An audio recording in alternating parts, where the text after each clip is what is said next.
ಕರ್ನಾಟಕದ ರೇಣುಕಾಸ್ವಾಮಿ ಹತ್ಯೆ ಪ್ರಕರಣದ ವಿಚಾರಣೆ ಬೆಂಗಳೂರಿನ ವಿಶೇಷ ನ್ಯಾಯಾಲಯದಲ್ಲಿ ನಡೆಯಿತು. ಈ ವಿಚಾರಣೆಯ ವೇಳೆ ಮಹತ್ವದ ಬೆಳವಣಿಗೆ ಕಂಡುಬಂದಿದೆ.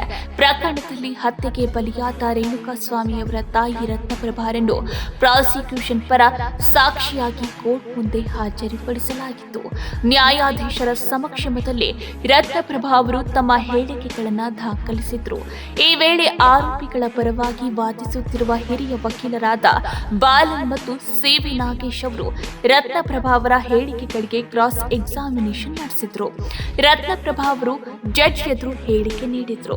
ವಿಚಾರಣೆ ಸಂದರ್ಭದಲ್ಲಿ ಹಲವು ಸಂವೇದನಾಶೀಲ ಪ್ರಶ್ನೆಗಳು ಕೇಳಲ್ಪಟ್ಟವು. ಅದಕ್ಕೆ ಅವರು ಉತ್ತರಿಸಿದ್ರು. ಪ್ರಶ್ನೋತ್ತರದ ವೇಳೆ ಅವರು ನೀಡಿದ ಹೇಳಿಕೆಗಳು ಪ್ರಾಸಿಕ್ಯೂಷನ್ಗೆ ಬೆಂಬಲವಾಗದೆ ಬೇರೆಯ ದಿಕ್ಕಿನಲ್ಲಿ ಸಾಗಿದವು. ಈ ಬೆಳವಣಿಗೆಯೊಂದಿಗೆ ಪ್ರಕರಣದ ವಿಚಾರಣೆ ಇನ್ನಷ್ಟು ಗಂಭೀರ ಹಂತಕ್ಕೆ ಎಂಟ್ರಿ ಕೊಟ್ಟಿದೆ. ಹಾಗಾದ್ರೆ ಬೆಂಗಳೂರಿನ ಕೋರ್ಟ್ನಲ್ಲಿ ನಡೆದಿದ್ದೇನು? ಹಾಸ್ಟೆಲ್ ವಿಟ್ನೆಸ್ ಎಂದು ಘೋಷಣೆಯಾದರೆ ಪ್ರಾಸಿಕ್ಯೂಷನ್ಗೆ ಅವರನ್ನೇ ಎದುರಾಗಿ ಪ್ರಶ್ನಿಸುವ ಸ್ಥಳೀಯ ಹಕ್ಕು ಸಿಗುತ್ತದೆ. ಇದು ಪ್ರಕರಣದ ದಿಕ್ಕನ್ನೇ ಬದಲಾಯಿಸಬಹುದಾದ ಅಂಶ. ಪ್ರಾಸಿಕ್ಯೂಷನ್ನ ಈ ಮನವಿಯ ಕುರಿತು ನ್ಯಾಯಾಲಯ ಮುಂದಿನ ಸೋಮವಾರ ಅಂತಿಮ ನಿರ್ಧಾರ ಕೈಗೊಳ್ಳಲಿದೆ. ತಾಯಿಯ ಹೇಳಿಕೆ ಪ್ರಾಸಿಕ್ಯೂಷನ್ಗೆ ಅನುಕೂಲಕರವಾಗದಿರುವುದು ಈಗ ತನಿಖೆಗೆ ಸವಾಲಾಗಿ ಪರಿಣಮಿಸಿದೆ. ಈ ಪ್ರಕರಣದ ಮೇಲೆ ಸಾರ್ವಜನಿಕರ ಗಮನ ಇರುವುದು ನಟ ದರ್ಶನ್ ಸೇರಿದಂತೆ ಗಣ್ಯರು ಆರೋಪ ಪಟ್ಟಿಯಲ್ಲಿ ಇರುವುದೇ ಕಾರಣ. ಪ್ರತಿಯೊಂದು ವಿಚಾರಣೆ ದೇಶದ ಮಟ್ಟದಲ್ಲಿ ಚರ್ಚೆಗೆ ಗ್ರಾಸವಾಗುತ್ತಿದೆ. ತಾಯಿ ಸಾಕ್ಷಿಯೇ ಪ್ರತಿಕೂಲವಾಗಿರುವುದು ಈ ಪ್ರಕರಣದ ಮಾರ್ಗವನ್ನು ಹೇಗೆ ಬದಲಾಯಿಸಬಹುದು ಎಂಬ ಕುತೂಹಲ ಎಲ್ಲರಲ್ಲೂ ಮೂಡಿದೆ. ಮುಂದಿನ ಸೋಮವಾರ ಕೋರ್ಟ್ ಏನು ತೀರ್ಮಾನ ಕೈಗೊಳ್ಳುತ್ತದೆಯೋ ಅದನ್ನೇ ಈಗ ಎಲ್ಲರೂ ಕಾಯ್ತಿದ್ದಾರೆ. ಹಾಗಾದ್ರೆ ಕೋರ್ಟ್ನಲ್ಲಿ ಆಗಿದ್ದೇನು? ಕತೆ ಇಲ್ಲಿಂದ ಶುರುವಾಗುತ್ತೆ. ಪ್ರಾಸಿಕ್ಯೂಷನ್ ಪರ ವಕೀಲ SPP Prasanna Kumar, my lord, Ratnaprabha witness ಬಾಕ್ಸ್ಗೆ ಬರಲಿ ಅಂತ ಹೇಳ್ತಾರೆ. ರತ್ನಪ್ರಭಾ ಗಂಭೀರ ಮುಖದೊಂದಿಗೆ ಬಂದು ಕಟಕಟಿಯಲ್ಲಿ ನಿಂತುಕೊಳ್ತಾರೆ. ಆಗ ಆರಂಭವಾಗುತ್ತೆ. ಡಿಫೆನ್ಸ್ ವಕೀಲ ಬಾಲನ್ ರೇಣುಕಾಸ್ವಾಮಿ ಸ್ನೇಹಿತರೊಂದಿಗೆ ಊಟಕ್ಕೆ ಹೋಗಿದ್ದ ವಿಚಾರವಾಗಿ ಪ್ರಶ್ನೆ ಕೇಳ್ತಾರೆ. ನಿಮ್ಮ ಮಗ 4 ಸ್ನೇಹಿತರ ಜೊತೆ ಊಟಕ್ಕೆ ಹೋಗ್ತಿದ್ದೇನೆ ಅಂತ ಹೇಳಿದ್ದ, ಸರಿನಾ, ನಿಜಾನಾ ಅಂತಾರೆ. ಆಗ ರತ್ನಪ್ರಭಾ ಇಲ್ಲ, ಅವನು ಹೀಗೇನು ಹೇಳಿರ್ಲಿಲ್ಲ ಅಂತಾರೆ. ಮೊದಲನೇ ಪ್ರಶ್ನೆಗೆ ತನಿಖಾ ದಾಖಲೆಗಳಿಗೆ ವಿರುದ್ಧ ಉತ್ತರ. ರೇಣುಕಾಸ್ವಾಮಿ 4 ಸ್ನೇಹಿತರೊಂದಿಗೆ ಊಟಕ್ಕೆ ಹೋಗ್ತಿದ್ದೇನೆ ಎಂದು ಹೇಳಿದ್ದಾನೆ ಎನ್ನುವ ಆರೋಪ ಪೊಲೀಸರಿಂದ ಕೇಳಿ ಬಂದಿತ್ತು. ರೇಣುಕಾಸ್ವಾಮಿ 4 ಸ್ನೇಹಿತರೊಂದಿಗೆ ಊಟಕ್ಕೆ ಹೋಗ್ತಿದ್ದೇನೆ ಎಂದು ಹೇಳಿರುವುದಾಗಿ ಪೊಲೀಸರಿಗೆ ನೀಡಿದ ಹೇಳಿಕೆಯನ್ನ ರತ್ನಪ್ರಭಾ ಅವರು ನ್ಯಾಯಾಲಯದಲ್ಲಿ ನಿರಾಕರಿಸಿದ್ರು. ಈ ಮೂಲಕ ಪ್ರಕರಣದಲ್ಲಿ ಸಾಕ್ಷಿಗಳ ಹೇಳಿಕೆ ಮತ್ತು ತನಿಖಾ ವರದಿ ನಡುವೆ ವೈಷಮ್ಯ ಮೂಡಿದ್ದು ಕೋರ್ಟ್ನಲ್ಲಿ ವಿಚಾರಣೆ ಇನ್ನಷ್ಟು ಗಂಭೀರ ತಿರುವು ಪಡೆಯುವ ಸಾಧ್ಯತೆ ಇದೆ. ರೇಣುಕಾಸ್ವಾಮಿ ಹತ್ಯೆಗೆ ಸಂಬಂಧಿಸಿದ ಆರೋಪಿಗಳು ಮತ್ತು ಘಟನೆಯ ನಿಖರ ಕಾರಣಗಳ ಬಗ್ಗೆ ಇನ್ನೂ ಸ್ಪಷ್ಟತೆ ಬರಬೇಕಿದೆ. ಮುಂದಿನ ವಿಚಾರಣೆಗಳಲ್ಲಿ ಏನು ಬದಲಾವಣೆಗಳಾಗುತ್ತವೆ ಎನ್ನುವುದು ಈಗ ಕುತೂಹಲಕ್ಕೆ ಕಾರಣವಾಗಿದೆ.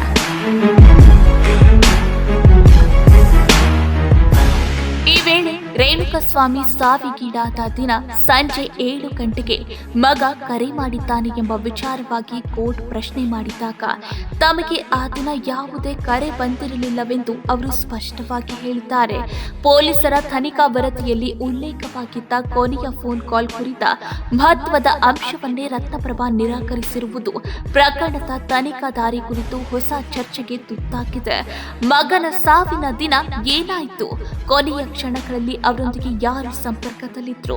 ಇವೆಲ್ಲವೂ ಈಗ ದೊಡ್ಡ ಪ್ರಶ್ನೆಯಾಗಿದೆ. ಈ ಸಾಕ್ಷ್ಯ ವಾಕ್ಯದಿಂದ ಪ್ರಕರಣ ಇನ್ನಷ್ಟು ಗಂಭೀರ ತಿರುವು ಪಡೆಯುವ ಲಕ್ಷಣಗಳು ಕಂಡು ಬಂದಿದ್ದು ಮುಂದಿನ ವಿಚಾರಣೆಗಳತ್ತ ಇದೀಗ ಎಲ್ಲರ ಗಮನ ಹರಿಸಿದೆ. ಹತ್ಯೆಯಾದ ರೇಣುಕಾಸ್ವಾಮಿಯ ತಾಯಿ ರತ್ನಪ್ರಭಾ ಅವರು ಕೋರ್ಟ್ ಮುಂದೆ ತಮ್ಮ ಹೇಳಿಕೆಯಲ್ಲಿ ಮಗನ ಮನೆಯಿಂದ ಹೊರಡುವಾಗ ಧರಿಸಿದ ಬಟ್ಟೆ ಮತ್ತು ಶವಗಾರದಲ್ಲಿ ಪತ್ತೆಯಾಗಿದ್ದ ಬಟ್ಟೆ ನಡುವೆ ವ್ಯತ್ಯಾಸವಿದೆ ಎಂದು ತಿಳಿಸಿದ್ದಾರೆ. ಈ ಹೇಳಿಕೆಯಿಂದ ಮೃತದೇಹ ಸನ್ನಿವೇಶ ಮತ್ತು ಪ್ರಕರಣದ ವೈಫಲ್ಯ ಕುರಿತು ಹೊಸ ಪ್ರಶ್ನೆಗಳು ಉದ್ಭವಿಸುತ್ತಿವೆ. ಕೋಆರ್ಡಿನೇಟಿಂಗ್ ಹಾಗೂ ತನಿಖಾ ವರದಿಗಳ ನಡುವೆ ಇರುವ ವೈಷಮ್ಯಗಳು ಪ್ರಕರಣದ ನಿಖರ ವಿವರವನ್ನು ತಿಳಿಯುವತ್ತ ಹೆಚ್ಚಿನ ಕುತೂಹಲವನ್ನು ಸ್ಪಷ್ಟಿಸುತ್ತಿವೆ. ಮುಂದಿನ ವಿಚಾರಣೆಗಳಲ್ಲಿ ಈ ಬಟ್ಟೆ ವ್ಯತ್ಯಾಸಕ್ಕೆ ಸಂಬಂಧಿಸಿದಂತೆ ಹೆಚ್ಚಿನ ವಿವರಗಳು ಬೆಳಕಿಗೆ ಬರುತ್ತವೆ ಎಂಬ ನಿರೀಕ್ಷೆ ಇದೆ. ರೇಣುಕಾಸ್ವಾಮಿ ಸಾಮಾನ್ಯವಾಗಿ ಫಾರ್ಮಸಿ ಕೆಲಸಕ್ಕೆ ಸಮವಸ್ತ್ರವನ್ನ ಧರಿಸುತ್ತಿದ್ರು ಎಂದು ತಿಳಿದಿದೆ. ಆದರೆ ವಿಚಾರಣೆಯಲ್ಲಿ ತಿಳಿಯುವಂತೆ ನಾಪತ್ತೆಯಾದ ದಿನ ಅವರು ತಮ್ಮ ಸಾಮಾನ್ಯ ಸಮವಸ್ತ್ರವನ್ನ ಧರಿಸಿರಲಿಲ್ಲ ಎಂಬ ಸಂಗತಿ ಗಮನ ಸೆಳೆದಿದೆ. ಈ ವಿವರವು ಆತ್ಮೀಯರ ಹೇಳಿಕೆಗಳು ಮತ್ತು ತನಿಖಾ ವರದಿಗಳ ನಡುವಿನ ವೈಷಮ್ಯವನ್ನು ಮತ್ತಷ್ಟು ಹೆಚ್ಚಿಸಿದೆ. ರೇಣುಕಾಸ್ವಾಮಿ ನಾಪತ್ತೆಯಾಗಿದ್ದ ಸಂದರ್ಭಗಳ ಕುರಿತು ಇನ್ನೂ ಹೆಚ್ಚಿನ ಪ್ರಶ್ನೆಗಳು ಉದ್ಭವಿಸುತ್ತಿವೆ. ಮುಂದಿನ ವಿಚಾರಣೆಗಳಲ್ಲಿ ಈ ಅಸಾಮಾನ್ಯ ಬಟ್ಟೆ ಪರಿಣಾಮವು ಪ್ರಕರಣದ ನಿಖರ ವಿಚಾರಣೆಗೆ ಯಾವ ಪ್ರಭಾವವನ್ನು ಬೀರುತ್ತದೆ ಎನ್ನುವುದು ಬಹುಮುಖ್ಯವಾಗಿದೆ. ಇನ್ನು ತಮ್ಮ ಮಗ ಎಂದಿಗೂ ಬಾರ್ಗೆ ಹೋಗುವುದಿಲ್ಲ ಎಂದು ಕೋರ್ಟ್ ಮುಂದೆ ಹೇಳಿಕೆ ನೀಡಿದ್ದಾರೆ. ಆದರೆ ಡಿಫೆನ್ಸ್ ಪರ ವಕೀಲರು ರೇಣುಕಾಸ್ವಾಮಿ ನಾಪತ್ತೆಯಾಗುವ ದಿನ ಚಿತ್ರದುರ್ಗದ ಬಾಲಾಜಿ ಬಾರ್ಗೆ ಭೇಟಿ ನೀಡಿದ್ದಾನೆ ಎಂಬ ಮಾಹಿತಿಯನ್ನು ವಿಚಾರಣೆ ಸಮಯದಲ್ಲಿ ಪ್ರಸ್ತಾಪಿಸಿದ್ದಾರೆ. ಈ ನಿಖರ ಅಂಶವು ತಾಯಿಯ ಹೇಳಿಕೆ ಮತ್ತು ವಕೀಲರ ವಾದದ ನಡುವಿನ ವೈಷಮ್ಯವನ್ನು ಮತ್ತಷ್ಟು ಹೆಚ್ಚಿಸಿದೆ. ಪ್ರಕರಣದ ತಂತ್ರಗಳು, ಮಗನ ಚಲನೆ ಮತ್ತು ನಾಪತ್ತೆಯ ಸಂದರ್ಭಗಳ ಕುರಿತು ಹೆಚ್ಚಿದ ಕುತೂಹಲವು ಮುಂದಿನ ವಿಚಾರಣೆಗಳಲ್ಲಿ ಹೊಸ ಬೆಳವಣಿಗೆಗಳಿಗಾಗಿ ಕೋರ್ಟ್ ಗಮನ ಹರಿಸುವಂತೆ ಮಾಡಿದೆ. ಆರಂಭದಲ್ಲಿ ಕುಟುಂಬವು ಯಾವುದೇ ಆರ್ಥಿಕ ಸಹಾಯ ಬೇಕೆಂದು ತೋರಿಸಿರಲಿಲ್ಲ. ಆದರೆ ನಂತರ ತಮ್ಮ ಸೊಸೆಯ ಭವಿಷ್ಯವನ್ನು ಭದ್ರಪಡಿಸಲು ವಿಶೇಷವಾಗಿ ಉದ್ಯೋಗವನ್ನ ನೀಡುವಂತೆ ಮುಖ್ಯಮಂತ್ರಿಗಳಿಗೆ ಮನವಿ ಸಲ್ಲಿಸಿದ್ರು. ಈ ಬೆಳವಣಿಗೆಯು ಪ್ರಕರಣದ ಹಿನ್ನೆಲೆ ಮತ್ತು ಕುಟುಂಬದ ತೊಂದರೆಗಳನ್ನು ಮತ್ತಷ್ಟು ಸ್ಪಷ್ಟಪಡಿಸುತ್ತದೆ. ನ್ಯಾಯಾಲಯಕ್ಕೆ ಸಲ್ಲಿಸಿರುವ ಮನವಿಯು ಆರ್ಥಿಕ ಸಹಾಯಕ್ಕಾಗಿ ತೆಗೆದುಕೊಂಡ ಕ್ರಮಗಳು ಮತ್ತು ಸರ್ಕಾರದ ಪ್ರತಿಕ್ರಿಯೆಯ ಕುರಿತು ಕುತೂಹಲವನ್ನ ಹೆಚ್ಚಿಸಿದೆ.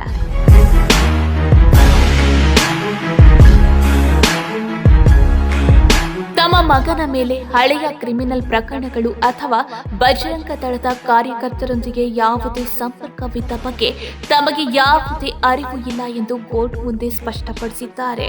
ಈ ಹೇಳಿಕೆ ಮಗನ ಸಾಮಾಜಿಕ ಸಂಪರ್ಕ ಮತ್ತು ಹಿಂದಿನ ವರ್ತನೆಯ ಕುರಿತು ತನಿಖಾ ವರದಿಗಳ ಜೊತೆ ತೀರ್ಮಾನಾತ್ಮಕ ವಿವಾದಕ್ಕೆ ಕಾರಣವಾಗಬಹುದು.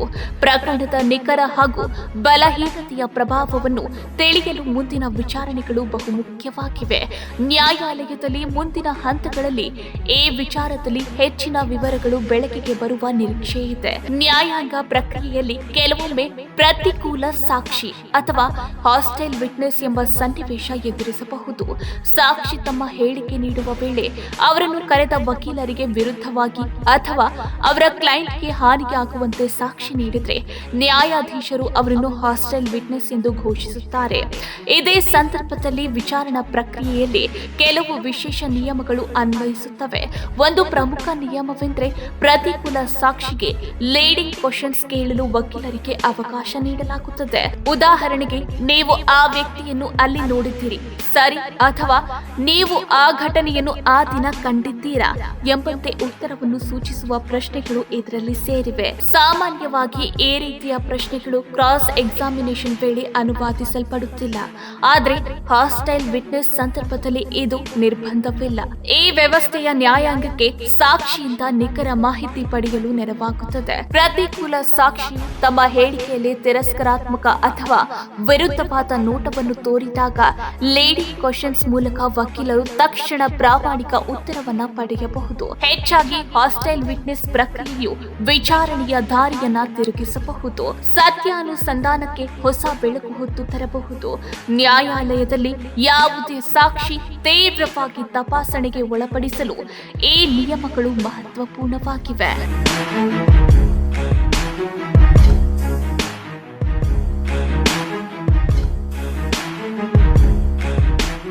ಸಂಕ್ರಾಂತಿ ಹಬ್ಬದ ಪ್ರಯುಕ್ತ ಆಟ್6 ಮತ್ತು ಕರ್ನಾಟಕ ಟಿವಿ ವತಿಯಿಂದ ರಾಜ್ಯ ಮಟ್ಟದ ಸಂಕ್ರಾಂತಿ ರಂಗೋಲಿ ಸ್ಪರ್ಧೆ. ಕಾರ್ಯಕ್ರಮದ presenting sponsor Saptagiri university. Associate sponsor Jeeni slim. Jeeni ಮನೆಯಲ್ಲಿದ್ರೆ ನೀವು ಸ್ಲಿಮ್ ಆಗೋದು guarantee. Co sponsor Nandana palace, legendary Andhra restaurant chain. KMF Nandini, ನಮ್ಮ ನಂದಿನಿ ನಮ್ಮ ಹೆಮ್ಮೆ. KSDL ಮೈಸೂರು ಸ್ಯಾಂಡಲ್ 100% ಶುದ್ಧ ಶ್ರೀಗಂಧದ ಎಣ್ಣೆಯಿಂದ ತಯಾರಿಸಿದ ಏಕೈಕ ಸಾಬೂನು. ಶ್ರೀ ಸಾಯಿ ಗೋಲ್ಡ್ ಪ್ಯಾಲೇಸ್, ನಿಮ್ಮ ವಿಶೇಷ ಸಂದರ್ಭಗಳ ಸಂಗಾತಿ. ರಾಜ್ಯಾದ್ಯಂತ ಬೆಂಗಳೂರು ಸೇರಿ 35 ಕೇಂದ್ರಗಳಲ್ಲಿ ಸಂಕ್ರಾಂತಿ ರಂಗೋಲಿ ಸ್ಪರ್ಧೆ. ರಂಗೋಲಿ ಬಿಡಿ, ಆಕರ್ಷಕ ಬಹುಮಾನ ಗೆಲ್ಲಿ. ಜಿಲ್ಲಾವಾರು ವಿಜೇತರಿಗೆ ಬೆಂಗಳೂರಿನಲ್ಲಿ ಜನವರಿ 18ರಂದು ಗ್ರ್ಯಾಂಡ್ ಫಿನಾಲೆ. ಅರ್ಹತಾ ಸುತ್ತಿನ ಮೊದಲ ಬಹುಮಾನ 5,000 ರೂಪಾಯಿ, ದ್ವಿತೀಯ ಬಹುಮಾನ 3,000 ರೂಪಾಯಿ, ತೃತೀಯ ಬಹುಮಾನ 2,000 ರೂಪಾಯಿ. ಫಿನಾಲೆಯ ಮೊದಲ ಬಹುಮಾನ 30,000 ರೂಪಾಯಿ. ದ್ವಿತೀಯ ಬಹುಮಾನ 20,000 ರೂಪಾಯಿ. ತೃತೀಯ ಬಹುಮಾನ 10,000 ರೂಪಾಯಿ. ಹೆಚ್ಚಿನ ಮಾಹಿತಿಗಾಗಿ ನೋಡ್ತಾ ಇರಿ ಕರ್ನಾಟಕ ಟಿವಿ. ನೀವು ಸಣ್ಣ ಆಗ್ಬೇಕಲ್ವಾ? ಅದು ಒಂದು ಉತ್ತಮ ಆಹಾರದಿಂದ ಸಣ್ಣ ಆಗ್ಬೇಕಲ್ವಾ? ಪ್ರತಿದಿನ ನಮ್ಮ ಜೀನಿ ಸ್ಲಿಮ್ ನ ಯೂಸ್ ಮಾಡಿ ಯಾವುದೇ ಸೈಡ್ ಎಫೆಕ್ಟ್ ಇಲ್ದಂಗೆ ನೀವು ಸಣ್ಣ ಆಗ್ತೀರಾ. ಯಾರಾಗ್ತಾರೆ ಎಂಎಲ್ಎ ಅಭ್ಯರ್ಥಿ 2028 ಶೀಘ್ರದಲ್ಲೇ. ಪ್ರತಿದಿನ ಒಂದೊಂದು ಕ್ಷೇತ್ರದ ಟಿಕೆಟ್ ಆಕಾಂಕ್ಷಿಗಳ ಸಂಪೂರ್ಣ ಮಾಹಿತಿ ಪೊಲಿಟಿಕಲ್ ಜರ್ನಲಿಸ್ಟ್ ಕೆಎಂ ಶಿವಕುಮಾರ್ ಅವರಿಂದ. ಕರ್ನಾಟಕದ ನಂಬರ್ 1 ಡಿಜಿಟಲ್ ಮೀಡಿಯಾ ನಿಮ್ಮ ನೆಚ್ಚಿನ ಕರ್ನಾಟಕ ಟಿವಿಯಲ್ಲಿ ಮಾತ್ರ.